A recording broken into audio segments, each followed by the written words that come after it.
Está começando mais um Põe Pra Jogo. E nesta edição a gente vai falar sobre a alienação parental. E quem vai debater esse assunto com a gente é a doutora em Direito Leonora Oliven e a mestra em Psicanálise Lenita Pacheco Duarte. E para começar esse debate, a gente vai ouvir o relato de Gisele Lopes, que é estudante de Engenharia Civil. Ok. Eu tenho 28 anos e eu tenho um filho de 10. Eu engravidei na adolescência e o pai dele é um pouco mais velho que eu. E quando ele tinha uns 3 anos de idade, meu filho, a gente se separou por ter sido até um pouco um relacionamento abusivo. A gente decidiu separar e por ele ser mais velho, ter uma vida financeira melhor, meu filho morava com ele durante a semana e eu ia ver, né, sempre, no final de sexta-feira pegava ele para ficar comigo e é isso aí. Hoje em dia eu tenho uma casa estruturada, tudo mais, e a gente resolveu, não foi acordado judicialmente, compartilhar a guarda. Meu filho fica 15 dias comigo e 15 dias com ele. E isso desde quando ele tinha uns 5 anos. Meu filho, a gente é muito parceiro, então ele sempre conta as coisas pra mim. E ele já vem me falando que meu pai te chamou de egoísta. E outras coisas também, mas eu sempre pergunto, o que você acha disso? Você acha que a mãe é egoísta? Ele falou, não, você ajuda as pessoas, você ajuda os animais.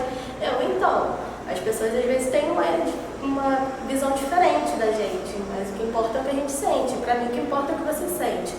E por eu ter passado por isso, eu evito ficar falando mal do pai dele, mesmo por eu achar que eu tenho N motivos, eu acho que para meu filho eu não preciso ficar falando. E uma coisa que eu reparo bastante é que quando ele volta do pai dele, depois dos 15 dias, ele volta bem agressivo, né?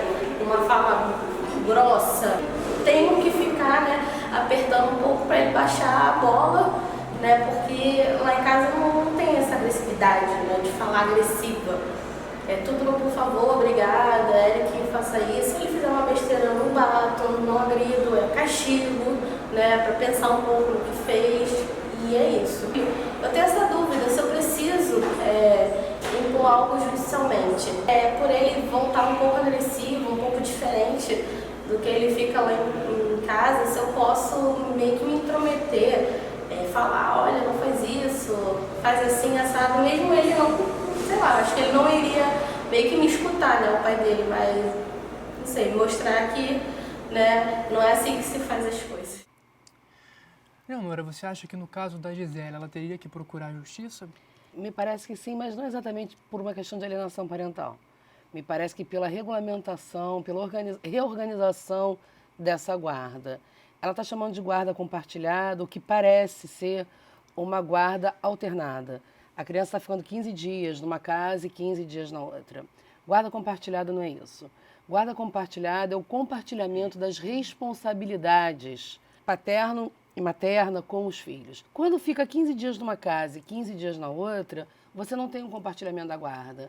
Você tem a alternância da casa. Pode ser por isso, eu não sei, porque eu não conheço a criança, a gente não pode sair falando dessa forma, que ele talvez volte com uma fala mais agressiva, porque ele fica 15 dias no lugar. Então ele tem toda uma forma de viver que depois ele transfere para uma outra casa, como se ele se sentisse, talvez, não sei, cindido, partido nisso. Aonde que eu estou? A guarda compartilhada faz com que a criança tenha uma residência e ela transita, porque todos nós precisamos nos organizar em um determinado lar. E com isso ele vai transitar entre a casa do pai e da mãe, mas ele tem um endereço. Então, 15 dias numa casa e 15 na outra, me parece, assim, a gente está falando de uma fala, né, advindo de um relato rápido. Precisa ser estudado o caso, mas parece uma guarda alternada, muito mais do que uma questão aí de alienação parental. E, Lenita, com base no que a Gisele falou, esse caso não necessariamente pode se caracterizar uma alienação parental, certo? Assim, a princípio, né, ouvindo rapidamente, a gente não pode assim dizer com certeza uma alienação parental, uma prática de alienação parental, mas de qualquer maneira é desagradável para essa mãe receber essa criança, né, com essa fala, ela sendo atribuído a ela, assim, falas ou um discurso, uma forma de pensar, de agir, que não é a característica, ela mesma dá exemplos para o filho, né? Agora, como a doutora Eleonora me disse, né, tá nos falando, ficar 15 dias com o pai, ele é um menino, então ele também está todo num processo aí de identificação, ele está num momento assim também já entrando na puberdade, né? Quer dizer, se identificar com esse homem que a gente não sabe, né? A gente tem a versão da mãe, nós não temos a versão do pai. Isso é muito importante, né? Ouvir os dois lados, né? As duas verdades, assim. Então, o menino, nesse momento de vida, né? Ele pode até escutar, a gente também não sabe quem convive com esse pai é casado, esse pai, né, existe uma madrasta, existem outros parentes que vivem junto com esse pai, o que ele ouve lá? Né? De qualquer maneira, ela tem razão, quando ele chega de lá, ele chega 15 dias, é muito tempo. Isso pode ser uma atitude do reflexo do comportamento de quem convive com ele, não necessariamente do que o pai induz a ele. Porque nós não sabemos quem mora, com quem ele se relaciona nesses 15 dias. O pai pode sair para trabalhar, deixar ele com outras pessoas, ter colegas mais velhos, porque com 10 anos, né, outras crianças, outros adolescentes, ou púberes e adolescentes devem conviver com ele. Então, é importante saber disso para dizer se trata de uma alienação. Agora, com razão, a guarda alternada não é a guarda, as guardas que nós temos aqui no Brasil, né? Que são a compartilhada ou a unilateral. Então, isso é importante ser visto, né? Vamos ouvir mais um relato de um participante. Quais são as consequências da alienação parental numa criança? As consequências são muitas. Olha, gente, eu tenho assim uma vasta experiência na clínica, né? E assim, quando eu ouvi um doutor de direito, né, falar em psicanálise, e quando ele escreveu Direito de Família, uma abordagem psicanalítica, eu realmente me deu assim um insight que eu vi quantas crianças eu já havia atendido, e essas crianças estavam envolvidas em litígios parentais, em disputas, né, familiares, litigiosas, e os pais haviam trazido essas crianças para mim não por esse motivo, porque eles queriam preparar as crianças para a mudança, né, da relação, né, conjugal dos pais, para a separação. Mas as crianças vinham encaminhadas, na maior parte, porque elas estavam apresentando sintomas, angústias e sintomas que alteravam, que mexiam com o narcisismo dos pais. Por exemplo, a criança que vai para uma escola e não aprende, né, uma criança que é inteligente e não aprende, qual o pai que não fica, ou a mãe que não fica incomodado por esse motivo? Então, ela está muito agressiva na escola, ou ela vai para casa de um amiguinho e fica constantemente, ou em casa mesmo, né, tendo enurese noturna, fazendo xixi. Quer dizer, aí os pais, ou está muito agressiva, ou está inibida, com muitos sintomas no corpo, com dores, que quando eles vão examinar, vão aos médicos, os médicos dizem, não, mas essa criança, né, do ponto de vista orgânico, ela não tem nada. Então, os sintomas, nesse caso, eles não são só psicológicos, eles podem ser físicos também. Que nós chamamos de somatizações, são sintomas psíquicos, mas que elas se manifestam em sintomas corporais. As angústias, elas podem se manifestar no corpo, né? Fazendo assim, às vezes, uma crise de bronquite, problemas de pele, de intestino, dor de barriga, né? Não só as crianças, como os adultos, né? Todos nós podemos passar em momentos de intensa ansiedade, angústia, essas manifestações corporais, como também nós temos as manifestações do pensamento, nos atos, né? Você encontra as pessoas assim que precisam lavar a mão toda hora, né? A criança que eu tenho inclusive relatado num dos meus livros um caso de uma criança que ao conversar comigo, se ela virasse a cabeça para esse lado, ela virava para esse lado de cá. Se ela botasse a mão na perna direita, colocava na esquerda, qualquer movimento que ela fizesse com a cabeça, ela tinha que repetir imediatamente para o outro lado, né? Ou seja, ela estava, se botasse o pé no chão, de roupa, ela tinha que mudar de pijama porque ela se sentia suja. Então, é todo um sintoma, né, assim, obsessivo, compulsivo, ou então ficar repetindo as mesmas coisas. E, assim, é que nós chamamos de sofrer dos pensamentos, né? São pensamentos repetitivos ou atos compulsivos repetitivos que nós caracterizamos de atos obsessivos, né? E também não podemos esquecer das fobias, né? Que é uma outra espécie de angústia se manifestar através de medos, assim, para a gente infundados, mas nas quais a pessoa, a criança, o adulto, o adolescente acreditam. Vamos ouvir mais um relato agora Sim. do Matheus Ambrosio. A minha pergunta é o seguinte, eu queria saber se quando o pai deve a pensão para a criança, se a mãe informar ela que ele deve, se é alienação parental ou se é simplesmente uma atualização da criança. Leonora. Acho que depende muito da situação. A gente não pode esquecer que não é favor nenhum o pai pagar alimentos ao seu filho, como não é favor nenhum a mãe pagar alimentos ao seu filho. A gente tem que perceber que a criança ela não acorda, escova o dente, vai trabalhar.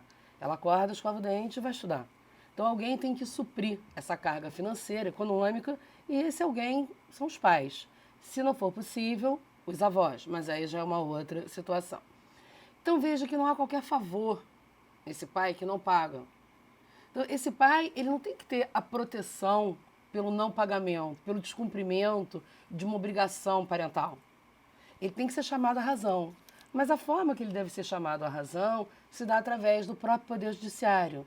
A mãe pode, se ele está diretamente com a mãe, pode propor a ação de execução de alimentos em face do pai. Agora, a gente também não pode esquecer algumas coisas, que está ligada à idade dessas pessoas. Quando você está tratando de um adolescente que já tem mais de 16 anos, ele participa, porque o autor da ação de execução de alimentos e de execução é a criança, porque se os alimentos são devidos à criança, ao filho, ele é o autor dessa ação. Então é ele que vai demandar em face do pai. Mas não é ele que está prendendo o pai. Exato. Não porque você mandou me prender, a sua mãe mandou me prender. Não, você não mandou prender, nem a mãe mandou prender. Ele está sendo preso com uma medida coercitiva, porque ele não pagou os alimentos devidos. A gente tem que mudar e responsabilizar na exata medida. E se ele é maior de 16 anos, se o adolescente credor é maior de 16 anos, ele tem que constituir o advogado junto com a mãe dele ou com o pai.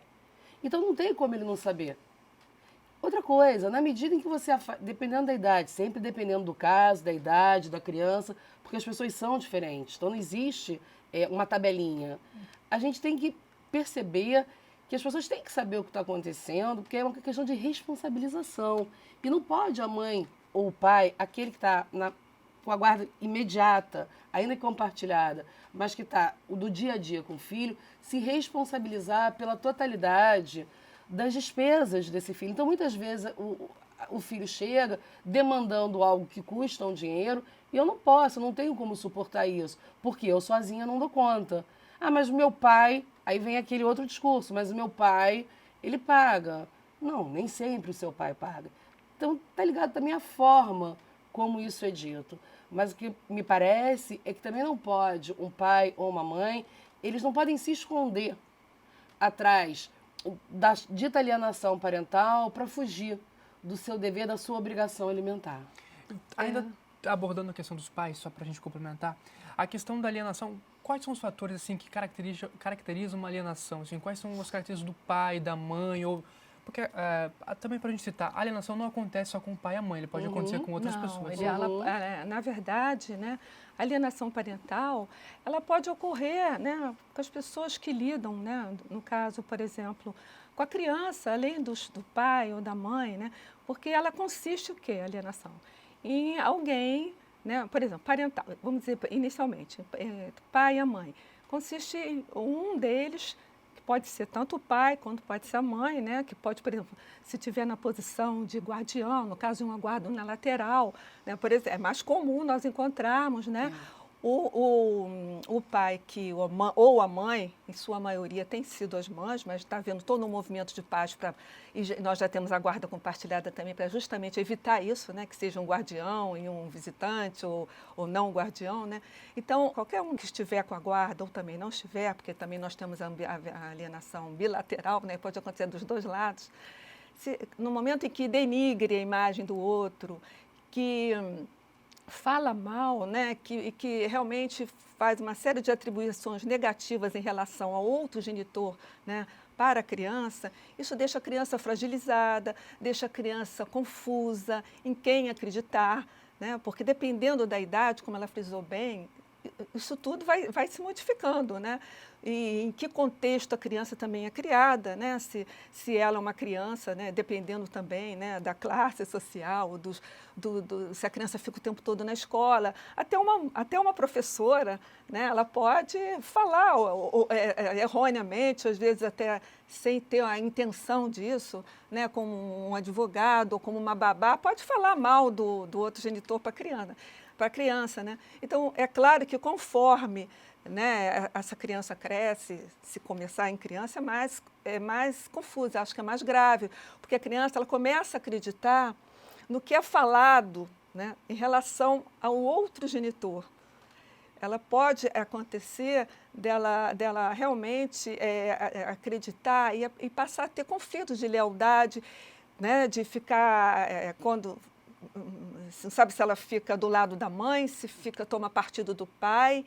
Esses conflitos assim, são altamente prejudiciais, né? Eu já atendi criança que ela senta com 8 anos na minha frente, ela diz assim, eu estou aqui, ela não aprende na escola, e ela diz assim, estou aqui porque eu tenho a responsabilidade de juntar o meu pai e a minha mãe. Eles se separaram pela minha causa. Porque quando eles brigaram, eu estava no meio deles, sabe? Então, eles acreditam aquilo. E uma outra coisa interessante também, você vê que cada caso é um caso, cada situação é uma situação. Isso é muito delicado e muito importante tomarmos conhecimento disso, sabe? Porque as crianças, elas podem, né, também elas, por exemplo, depois de uma certa idade, elas inventarem estratégias para lidar com um e para lidar com o outro. Só para exemplificar, porque isso é muito comum. Enquanto a mãe, né, e o pai não tinham arranjado namorados, né, por exemplo, então, nesse caso mais específico, o pai tinha livre acesso à criança, que é muito comum isso, né? Aí, no dia que ele arranja uma namorada, que a relação se torna mais séria, aí a mãe começa a impedir, né? Nesse caso é a mãe, o pai também pode fazer isso. É importante que isso fique bem claro, tá? Que a alienação não existe só do lado da mãe, nem só do lado do pai.